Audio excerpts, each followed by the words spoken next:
Hello and welcome back to the second part of the Pokemon X and Y new Pokemon previews. Once again, I'll be trying to have a look through with some of the Pokemon. Have a look at which ones I like the most, which ones I don't like the most, and I also try to pronounce the names of these Pokemon. But we're starting off in last part. We looked at the starters. We looked at the Flanaby evolution, the Hippolytile ones, and also the Bunnelby. So now let's move on to Swirlix. We're looking at more fairy types here. As you can see, there are two different fairy Pokemon, one for X and one for Y. These are the X ones, and both these fairy types, because there's Swirlix, Slurpuff here, Spritzes for Y, and also its evolution, Aromalyces. All fairy types. However, I think out of the X and Y, I think Spritzes is the better design out of the two. You know it's supposed to be a cotton candy Pokemon. I think it would have been rather off better putting a better design to it, even though it's a cotton candy. Because even though Vanillite looks like an ice cream, but it's nicely designed as an ice cream. It's got like little spikes on it, which makes it less look like an ice cream. But either way, once again, these Pokemons are like trades. You've got to trade them. You've got to trade them with someone. But not only that, but you've got to hold a specific brand new item that to evolve into Slurpuff and also Aromalyces. And there is no third evolution. So I'm guessing they may be quite powerful since they're trade evolutions, but I'm not so sure. But I'm getting Y, so I'm probably got Spritzes with me. I may get both X and Y, but you don't know yet. We're now moving on to the Dark and Psychic type Inkay. As you can see, a good type. A bit like Spiritomb and Sableye. I think it may have no weakness. But again, because of the new fairy type, there is going to be weaknesses, meaning that Spiritomb and Sableye may not be as strong as we thought because, you know, the new fairy types beating dark types. And also Malamar, which looks like a really good designed Pokemon. Looks quite mysterious. Looks like a male Jinx in a way, strangely, but you know, the way to evolve Inkay into Malamar, you've got to level up Inkay to level 30, but in your battle when he does level up to level 30, or level up, you've got to turn the DS or 2DS upside down, which is a quite strange way to evolve. I'm guessing because of the way it looks it's a reason, but a silly way to evolve, but it does look like a really powerful Pokemon. And these are the only two evolutions for it. So let's move on now to the normal type. I gotta pronounce this one, Frillifur. And also Dene. I can see Dene is the Pikachu mouse with red cheeks of the series. As you can see, nothing much to say about it, except it looks like a baby Raichu. Looks like, you know, basically Pokemon put this design when Gold, Silver and Crystal came out, and it was like, right, we either choose Pichu or this one. And at the end of the day, I think Pichu kind of won. That's why it looks like a mini Raichu. With also the Pachirisu, like, single teeth. I guess, but something tells me Pachirisu is quite strong. Like, stronger than this one, even though it's part fairy. Once again, all the fairy types are beating dragons, so... And then again, electric types can't usually beat dragons, so... Might be a good favourite to pick out against the dragon types.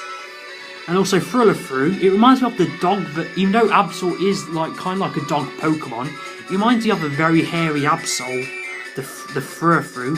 And also it's got different forms. This is the when you don't groom it form. which looks quite nice. It does look a lot more interesting, the hairy form, than the other forms, but we'll get round to the other forms later on. For example, Flenabae is basically different, like Flenabae, Floret and Florges, they're like different coloured ones, different colour flowers. However, Frolifru's, like, you can see the changes in the form.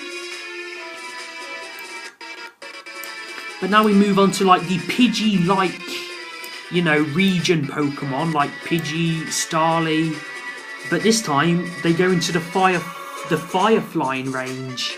So off with Fetchling, which is the normal flying type.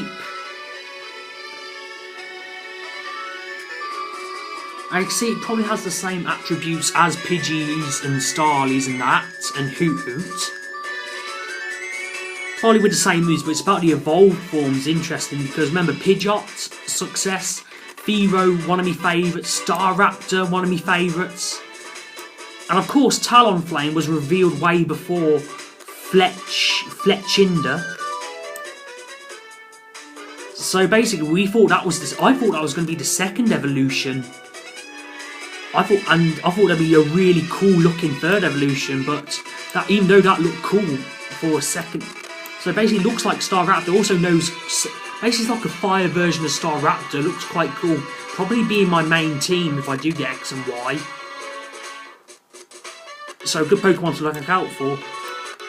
And here we go. We look. Here are the rock water types, a bit like Relicanth and the Omastar and Kabuto. Binacle and its evolved form, Barbarcle. Pronouncing these quite well at the moment. Actually, we don't know the moves yet, the new moves which are out in the game, because Pokemon didn't give us a lot of information. But these Pokemon look alright. They look like they will come out like when you're halfway through the game. Someone tells me they might be quite strong, but they might be outdone by the grass starter though, because a lot of people favour the grass starter here.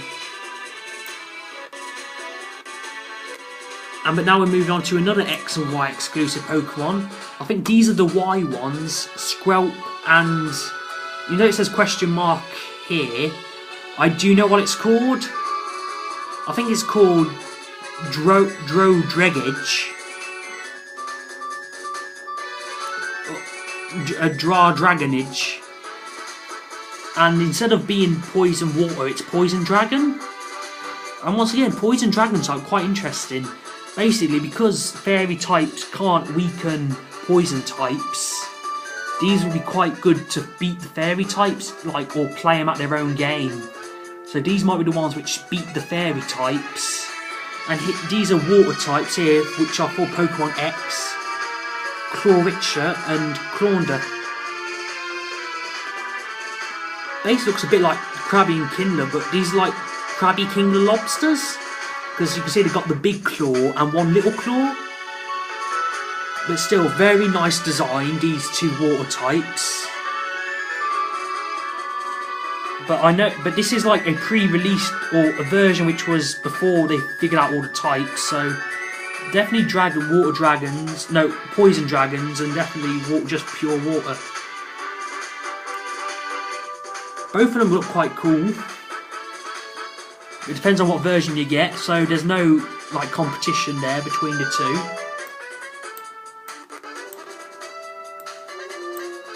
And now we are moving on to when Pokemon X and Y was first revealed, you could ride on this Pokemon, the Go-Goat.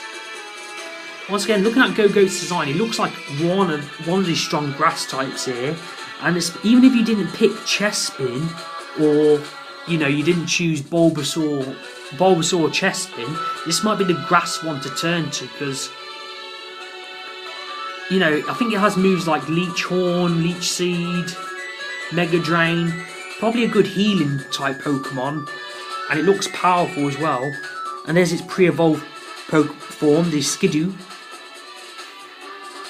To be honest, the only Pokemon's names which I can fully pronounce properly. But now we're moving on to like the Caterpie evolution line. Scatterbug, Scarpa and Vivillon. And you can see Scatterbugs you like Lava, Sweppers your Cocoon, and Vivillon's your Butterfly.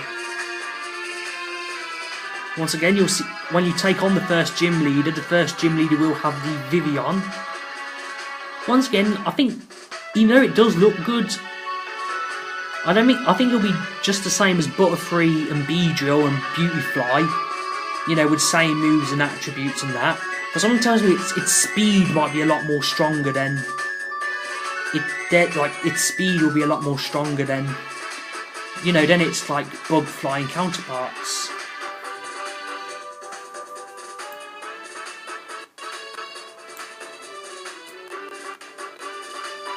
And now we move on to the pandas, which are like rival equivalents to Ursaring and Beartic, Chibu and Teddiursa.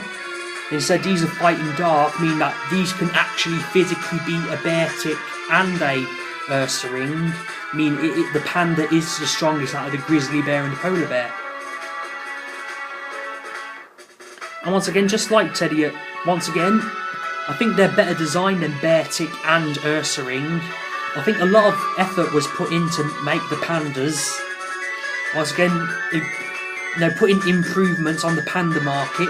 Everyone's favourite cuddly bears. Once again, with fighting and dark moves, should be quite a powerful opponent. And once again, these two will counteract with the fairy types. You know, beating the dragon types, beating the dark types, because fighting types can beat fairy types.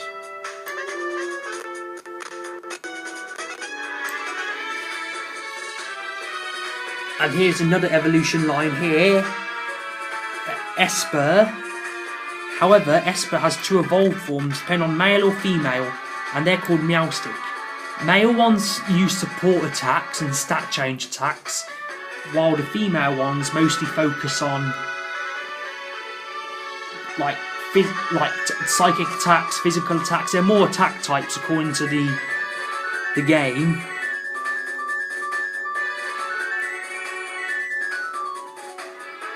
And once again, I think the forms look quite even, but I quite prefer the male the male form.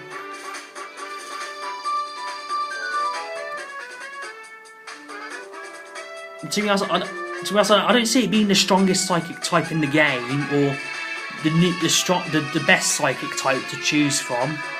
I think it's just, I don't think a lot of people go for these, but you never know. But once again, nicely designed. And now before we move on to the next part, here is the Evolution, the brand new one, the fairy type Pokemon. Now this is where I'm going to pronounce it wrong here. Sliveon? Sliveon? Sliveon. This is the first fairy type announced as the Mystery Eevee Evolution. I can see it represents the brand new type. And apparently the only way to evolve it is there's like a new Pokemon Amy thing, which is basically a bit like, I'm trying to think what it reminds me of. Where you feed it berries and it becomes happy. I'm trying to think what it reminds me of. Because it's been done before. I think Hey You Pikachu probably, or something like that. But basically, once Eevee's like fully happy, but not happy in the daytime or nighttime, not like in the outside, or when it's happy in the Pokemon Amy. I forgot what that's called, but it evolves into this type, the Sliveon. Once again, it's nicely designed, another nice fine addition to the Evolution. Once again, look, can be quite powerful along the lines. Actually, evenly matched against its fellow Evolution types, except for Umbreon, because Umbreon's part dark. We're going to get a nice addition to the Eevee family. So join us in the next part where we look at the last few Pokemons. We should be able to get them all covered in the last part, but there might be a part 4. You never know. We've still got the Mega Evolution, so CJK saying farewell, cheerios.